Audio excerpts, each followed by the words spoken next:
Alors ce n'est pas un sujet tel qu'on peut le connaître dans d'autres départements plus urbains, notamment des départements des grosses métropoles ou je dirais des départements où il y a des banlieues, mais c'est une réalité aussi quand même. C'est-à-dire au-delà des rodéos urbains, c'est un problème de conduite. Il y a des jeunes ou des moins jeunes qui conduisent de manière inappropriée, soit leur moto, soit leur scooter. Donc je suis ici pour saluer l'action des gendarmes qui font dans le cadre de leur contrôle quotidien des actions de contrôle des deux roues.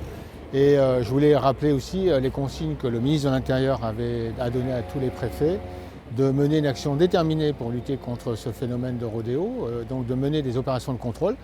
Nous avons dans chaque commissariat, les deux commissariats du département, 3 contrôles à faire par jour qui sont opérés. Et j'étais la semaine dernière au Sable d'Olonne pour pouvoir participer à l'un de ces contrôles. Donc ici on est à Chaland, donc sur un contrôle ponctuel fait dans le cadre de l'activité quotidienne des gendarmes.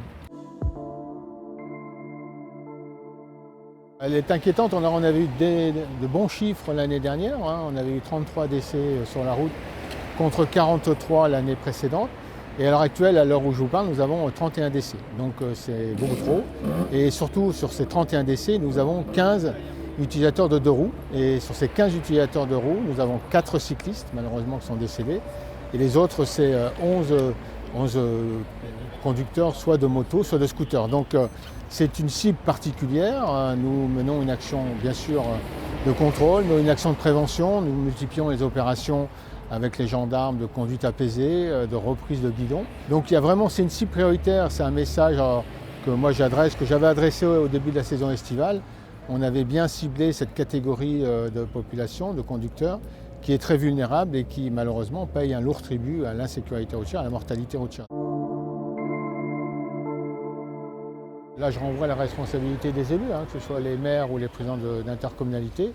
Ils peuvent bien sûr aménager des circuits, des pistes, des espaces dits sécurisés pour pouvoir permettre et aux jeunes et encore aux moins jeunes de pouvoir, on va dire, conduire un peu plus librement. Donc là, je suis tout à fait d'accord, il faut trouver des lieux appropriés. Mais il ne faut surtout pas utiliser la voirie publique pour pouvoir se conduire, faire justement de la conduite un peu sportive, notamment le wheeling, les arrêts brutaux, ces choses de type-là. Non, mais c'est une demande légitime. Bon, je sais que certains élus y pensent, y travaillent. Voilà, mais donc moi, je ne peux qu'en tant que représentant d'État qu'accompagner cette volonté.